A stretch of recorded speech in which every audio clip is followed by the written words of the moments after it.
माफ कर दीजिए प्रभु, मुझसे गलती हो गई, मुझे एक मौका दे दीजिए। रुक जाओ बचाओ, ये क्या आप जानते हैं मरने के बाद आत्मा को सबसे भयानक सजा किस पाप के लिए मिलती है? गरुड़ पुराण के अनुसार एक ऐसा पाप है जिसे करने वाले को खुद यमराज भी कभी माफ नहीं करते, और उस सजा के बारे में सुनकर ही आपकी रूह कांप उठेगी। कहा जाता है कि उस आत्मा को एक ऐसी जगह भेजा जाता है जहां हर पल सिर्फ असहनीय दर्द, घना अंधेरा और पछतावा होता है। लेकिन सवाल यह है, आखिर वो पाप कौन सा है, और क्या हम अनजाने में भी वही गलती तो नहीं कर रहे? आज के इस वीडियो में हम जानेंगे यमराज का न्याय, नरक की सजाएं और वो सबसे बड़ा पाप जिससे हर इंसान को बचना चाहिए। एक बड़े और शांत गांव में नरेश नाम का एक व्यक्ति रहता था। बाहर से देखने में वो बहुत धार्मिक और सज्जन प्रतीत होता था। उसका नियम था रोज सुबह जल्दी उठकर स्नान करना, मंदिर जाना, भगवान के सामने दीप जलाना और ऊंची आवाज में मंत्रों का जाप करना। वो ये सब इसलिए करता था ताकि लोग उसे एक बड़ा धर्मात्मा समझें। गांव के लोग भी उसकी इसी बनावटी छवि के कारण उसका बहुत सम्मान करते थे। लेकिन सच्चाई इससे बिल्कुल अलग थी। उसके भीतर अहंकार कूट कूट कर भरा हुआ था। उसे अपने धन और अपनी ताकत पर बहुत घमंड था। विडंबना देखिए, जो व्यक्ति मंदिर में झुकता था वो अपने ही घर में अपने बूढ़े माता पिता को बोझ समझता था। वो उनकी छोटी छोटी जरूरतों तक को नजरअंदाज कर देता था। उसकी माँ कई बार उसे ममता के साथ समझाने की कोशिश करती। वो कहती, बेटा, जीवन में सबसे बड़ा धर्म दूसरों को सम्मान देना और उनकी सेवा करना होता है। लेकिन नरेश को इन बातों में कोई दिलचस्पी नहीं थी। वो उल्टा अपनी माँ को ही डांट देता और कहता, मुझे मत सिखाओ, मुझे अच्छी तरह पता है कि क्या सही है और क्या गलत। उसके पिता, जिन्होंने कभी उसे अपने कंधों पर बिठाकर पूरे गांव की सैर कराई थी, आज उसी बेटे के सामने हर दिन अपमानित होते थे। नरेश के दिल में उनके लिए कोई सम्मान शेष नहीं बचा था।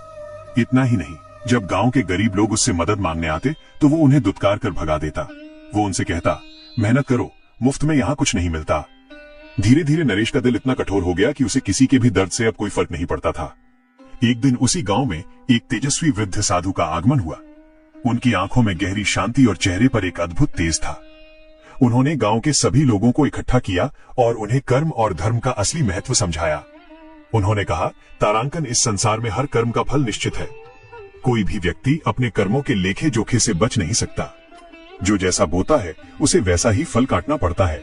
जब वे साधु नरेश के द्वार पर पहुंचे तो उसकी स्थिति देखकर उन्होंने कहा, तारांकन बेटा, केवल बाहरी पूजा पाठ से कुछ हासिल नहीं होता। असली पूजा तो दूसरों के प्रति प्रेम और सम्मान में छिपी है। अगर तुम किसी को दुख दे रहे हो तो समझ लो कि तुम अपने लिए ही दुख का बीज बो रहे हो। नरेश ने उनकी बात सुनी और व्यंग्य भरी हंसी के साथ बोला, तारांकन बाबा, ये सब पुरानी किताबों की बातें हैं। आज के इस दौर में सिर्फ पैसा और ताकत ही सब कुछ है।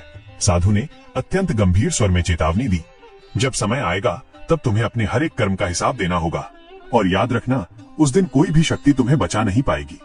लेकिन नरेश ने उनकी इन गहरी बातों को भी अनसुना कर दिया। उसने साधु का अपमान किया और उन्हें वहां से जाने के लिए कह दिया। वक्त गुजरता गया और नरेश का व्यवहार और भी ज्यादा कठोर होता चला गया। एक दिन उसकी माँ गंभीर रूप से बीमार पड़ गई। उनकी हालत इतनी बिगड़ गई कि वे बिस्तर से उठ भी नहीं पा रही थीं। उन्होंने कई बार करुण स्वर में नरेश को आवाज दी, लेकिन वो अपने काम और घमंड में इतना अंधा था कि उसने एक बार भी उनकी तरफ मुड़कर नहीं देखा। उसकी माँ दर्द से कराहती रही, आंखों में आंसू लिए अपने बेटे की राह तकती रही, पर नरेश का दिल नहीं पसीजा। उसी रात उसकी माँ ने अपनी आखिरी सांस ली। जाते जाते उनके अंतिम शब्द यही थे, बेटा, दूसरों का दर्द समझना सीखो, यही सबसे बड़ा धर्म है। दुख की बात यह थी कि अपनी माँ की मृत्यु का भी नरेश के पत्थर दिल पर कोई असर नहीं हुआ। कुछ ही समय बाद उसके पिता भी अकेलेपन और इसी गहरे दुख के कारण इस दुनिया से विदा हो गए। लेकिन माता पिता को खोने के बाद भी नरेश के व्यवहार में कोई बदलाव नहीं आया। वो अब पहले से भी ज्यादा निर्दयी और अहंकारी हो गया था।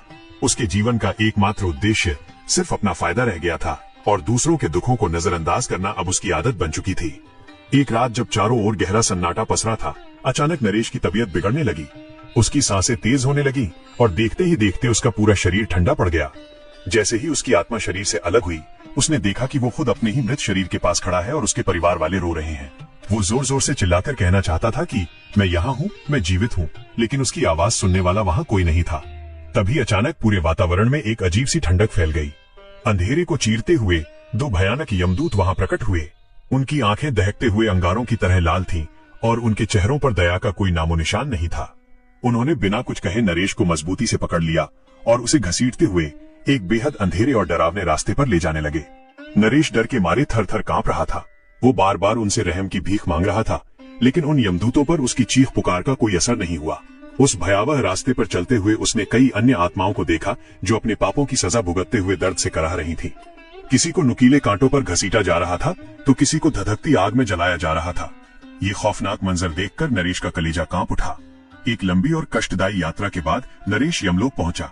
वहां चारों ओर एक अजीब सा सन्नाटा और भारी डर का माहौल था। उसे सीधे यमराज के दरबार में ले जाया गया, जहां एक विशाल सिंहासन पर स्वयं यमराज विराजमान थे। उनके पास ही चित्रगुप्त खड़े थे, जिनके हाथों में एक बड़ा ग्रंथ था, वही ग्रंथ जिसमें हर आत्मा के कर्मों का पूरा लेखा जोखा दर्ज होता है।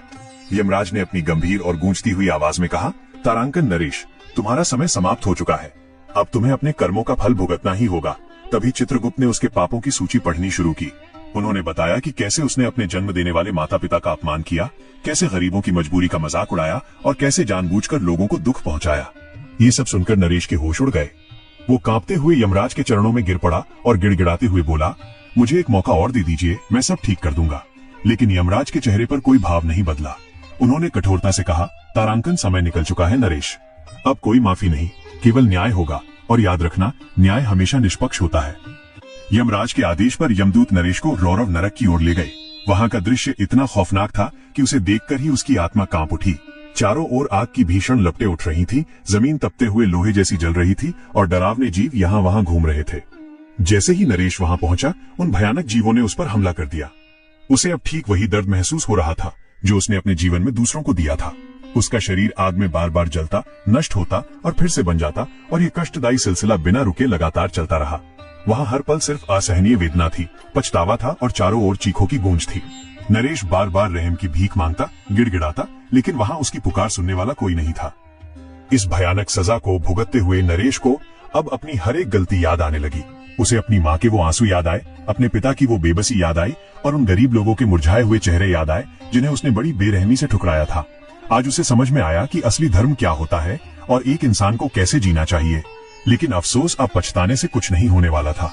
उसकी सजा जारी थी और उसे अपने किए हुए कर्मों का पूरा फल भुगतना ही था। दोस्तों, इस कहानी से हमें यही सीख मिलती है कि जीवन में कभी भी किसी को दुख नहीं देना चाहिए। याद रखिए, हर छोटे बड़े कर्म का हिसाब होता है और यमराज का न्याय हमेशा सच्चा और कठोर होता है।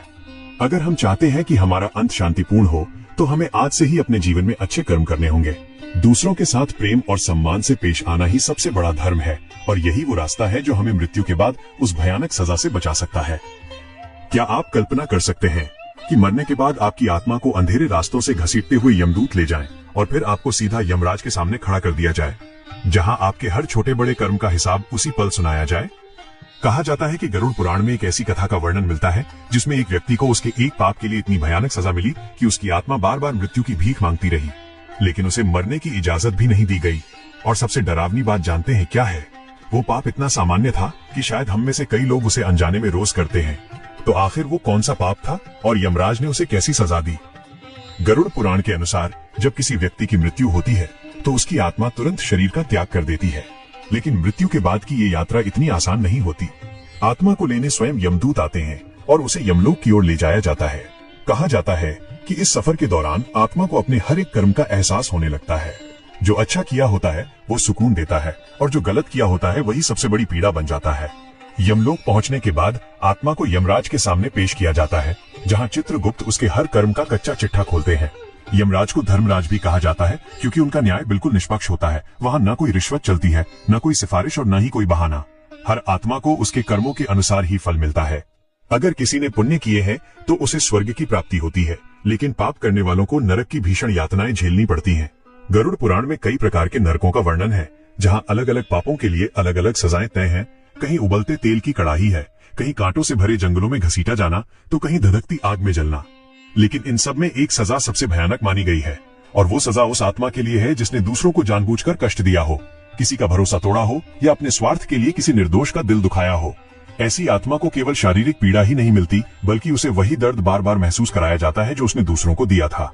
उसकी हर चीख, हर आंसू और हर पछतावा उसके सामने फिर से जीवित उठता है। वहां से भागने का कोई रास्ता नहीं होता। पर सबसे बड़ा सवाल ये है, क्या ये सजा सिर्फ मरने के बाद मिलती है? नहीं।